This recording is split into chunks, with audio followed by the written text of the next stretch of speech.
તાપી જિલ્લાના ભાજપ પ્રમુખ માટે ભાજપમાં દાવેદારોનો રાફડો ફાટ્યો। આજે સેન્સ પ્રક્રિયા વખતે 32 ઉમેદવારોએ ફોર્મ ભર્યા।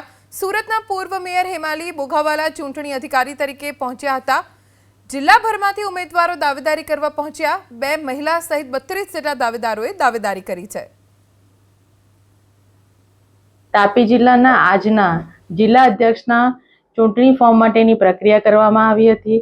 ભારતીય જનતા પાર્ટી એ લોકશાહીના મૂલ્યો આધારિત પાર્ટી છે।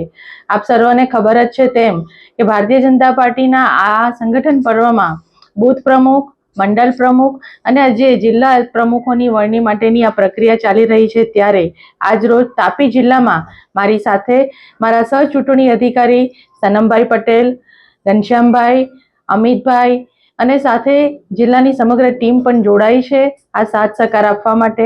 અને વિશેષ કરીને આજે આ તાપી જિલ્લાની અંદર 32 જેટલા ઉમેદવારોએ પોતે તાપી જિલ્લાના અધ્યક્ષ તરીકેની દાવેદારી કરી છે અને સાચા અર્થમાં આ લોકશાહીના મૂલ્યને ભારતીય જનતા પાર્ટીના નેતૃત્વ પર વિશ્વાસ રાખીને આજે 32 લોકોએ તાપી જિલ્લામાં દાવેદારી કરી છે।